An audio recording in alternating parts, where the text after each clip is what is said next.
Lexus and Audi reliability all wrapped up in one. We're going to do a comparison. Let's talk about it. If you've been comparing Audi and Lexus, so you're probably wondering, what's the cost to buy? How about the annual servicing or a 10-year time frame? What about some of the durability problems and some of the chronic issues? Well, we're going to break that down. I'm going to share the ratings from top to bottom, which is the best, some of the specific model issues, as well as some of the challenges. Which one is the most reliable? Let's get into it now. Life's too short to drive boring cars. Lexus ranges between $40,000 and $80,000, whereas Audi ranges from about $43,000 up to $85,000, $90,000. Because there's lower cost vehicles like the UX or the A3 models. Of course, on the low end, the top end, of course, the sky's the limit. The R8, which of course is coming back in a redesign from Audi, is going to be extraordinarily expensive. The LC500 is a pricey model too. But if you're talking about average service maintenance costs for a year, well, that's a different conversation because the average Lexus is going to cost about $550 per year. Well, we're looking at the average Audi being closer to $1,000. That means that clearly an Audi is going to be a pricier vehicle. And that's not a shocker when you consider the German manufactured vehicles often are a little bit more expensive. To be honest, I'm not totally sure why, especially when you consider Audi is basically a spawn of Volkswagen, and Volkswagen should be a dirt cheap manufacturer. It was the people's car, if essentially the Volkswagen was way back in the day. And Audi does share a lot of the Volkswagen parts from the parts bin. So why is it so much more money? But there is a lot to go into reliability. Lexus on average is about 18.8% chance of seeing a severe failure, whereas the average Audi is closer to 30%. That's not where it begins and ends because we know every vehicle has its good models and its junk models. Lexus, sadly, they've been going through a lot of teething issues with that new 3.4 liter twin turbo V6 called the V35A. Lots of recalls. As a matter of fact, about 126,000 outstanding recalled vehicles for problems related to catastrophic engine failures. That unfortunately includes the LX600, now the newly added the GX550, and of course the Toyota Tundra. I've got to believe that the Toyota Sequoia is likely going to be added, but that's my own personal extrapolation. Toyota and Lexus have struggled with some of these new V6 engines. Of course, there's been technology-related problems, quality issues with recalls associated with some of the hybrids that we've seen in both, so they're not out of the woods yet. Audi's had struggles all the way along. TFSI engines, oil burning technology, O2 sensors, water pump problems, water ingress issues, but Audi has the Quattro all-wheel drive system and is really second to none. They're probably one of the best all-wheel drive systems on the market. They also have dual clutch gearboxes, torque converter autos, and realistically, aside from the one-off CVTs,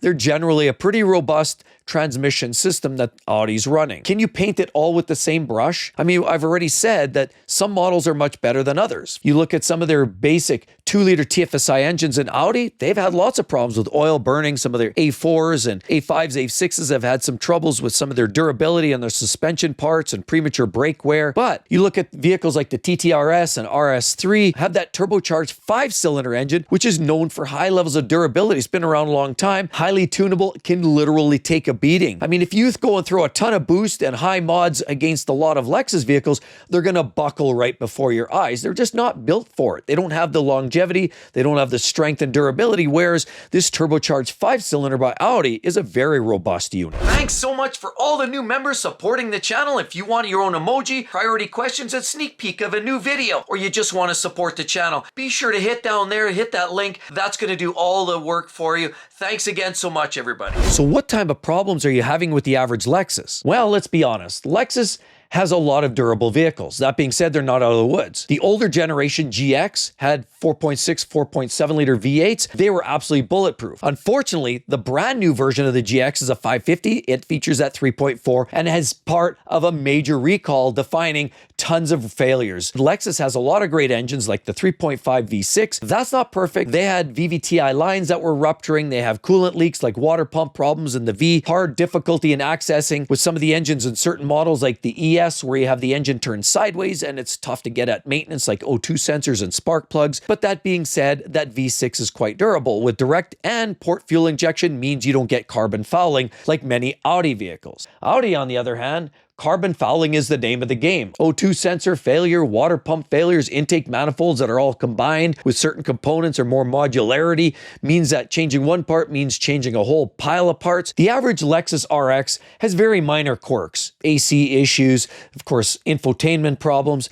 Generally, it's a pretty robust vehicle, and the older versions with the V6 3.5 were absolutely amazing. Torque converter auto, you couldn't beat it. Unfortunately, they've gone and changed it. Now they've given you turbo 4s or 4-cylinder with hybrids. The question of reliability is definitely up in the air for the modern day RX models. ES, on the other hand, of course, they're changing that around too, but the ES generally with the 3.5 V6 has been literally one of their staples of reliability. But sadly, Lexus has struggled with models like the LX600 and the GX550, means they both share that V6. They're part of that big recall, and engine failures are common in those particular models. That's why I stick with some of the older versions. That's why also in 2025-26, we're starting to see Lexus take a slide in overall reliability. So it's not as obvious as it seems when we talk about reliability and who actually has the crown. And then, of course, Audi. They have no shortage of problems. Electronics, electrical gremlins, A3, A4, Q5, electrical failures galore. It's no shortage of infotainment screens crashing, sensors faulting out, and of course, just many trips to the dealer asking the question, what happened? I reset and it came back, or it didn't come back at all, and it needs maybe a module that we have to send away and have to wait for weeks to get it in. That's a common concern that a lot of customers have with modern day Audi. Unfortunately, more problems with Audis like the 2-liter FSI and TFSI engines, 2-liter turbo engines.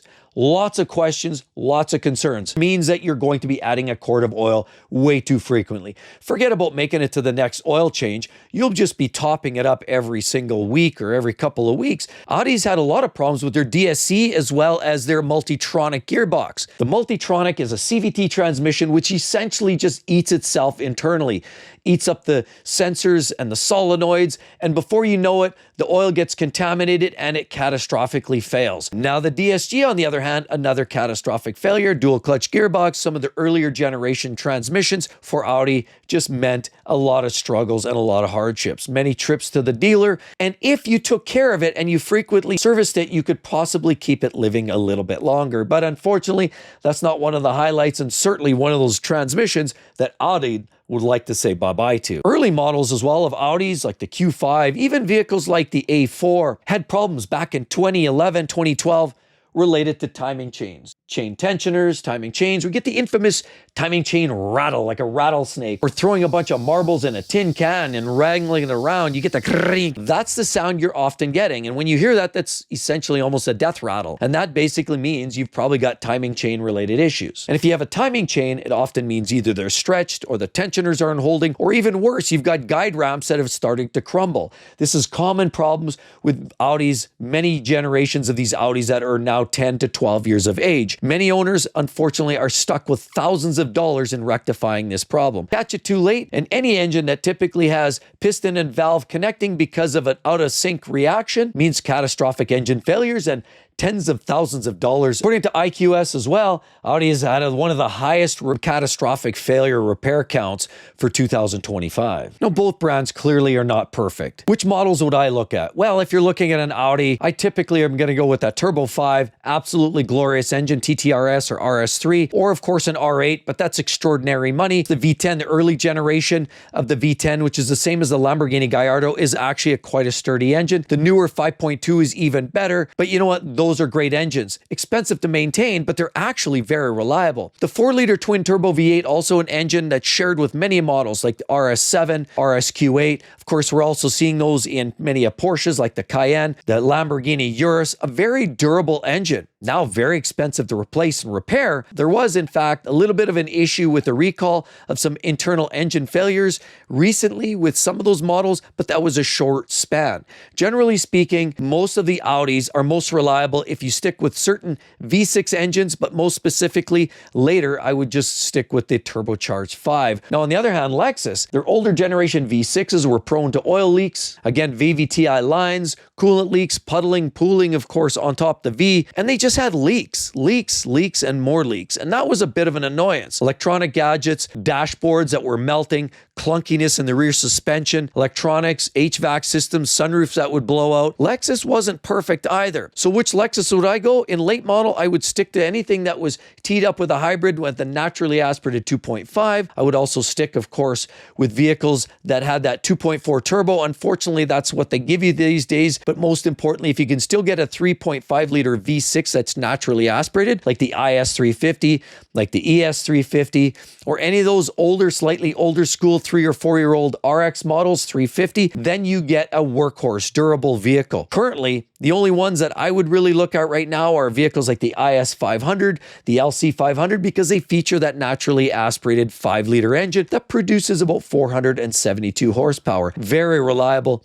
And they sound great too. So while no manufacturer is perfect, Lexus has had their problems, they've had their shortcomings, Audi's had their troubles too. According to JD Power dependability study of problems per 100 vehicles, Lexus sits around 135 problems per 100 vehicles, and it's ranked the top spot. Audi, on the other hand, is 275 problems per 100 vehicles, puts it basically 2.75 issues per vehicle. That's way too frequent. Consumers Reports reliability score ranks Lexus as higher top tier, often the top 3 between Lexus, of course, Mazda, and Toyota. On top of it, Audi is lower to mid-tier for most luxury brands. Chance of major repairs in 10 years?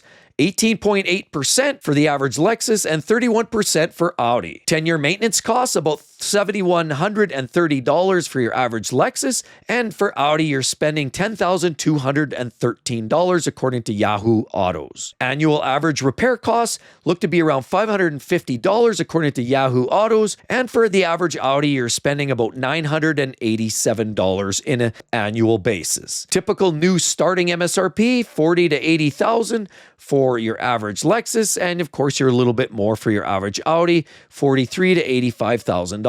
So while the numbers seem to tell the whole story, it's kind of model specific. You can get one of the worst Lexus vehicles and it's going to be much worse than some of the best Audi vehicles. I mean, you get an Audi vehicle with an RS3 with a decent amount of maintenance, look after that gearbox, and you can make that vehicle last a long time. Unfortunately, it will cost you more to service it. If you have a catastrophic engine failure, like many Lexus vehicles are sustaining these days, out goes the window for annual services when you're talking about an engine replacement. No longer do you have engine matching numbers, and that's the problem. A lot of these vehicles now these days, if it's an engine that lasts and you have no problems from beginning, from tip to tail, then you're good with your average Lexus. But if you're driving an Audi, and of course you're looking at your average service costs, your average reliability issues, and almost 3 times for unexpected breakdowns in a year, you're definitely looking at significant decreases in reliability overall driving your average Audi. Audis are going to give you a driving experience second to none. And a lot of us like driving these kind of cars. The problem is even Audi got rid of the manual gearbox a few short years ago. You can't even get that in Audi land, and that's unfortunate. So if you're looking from a driver's perspective,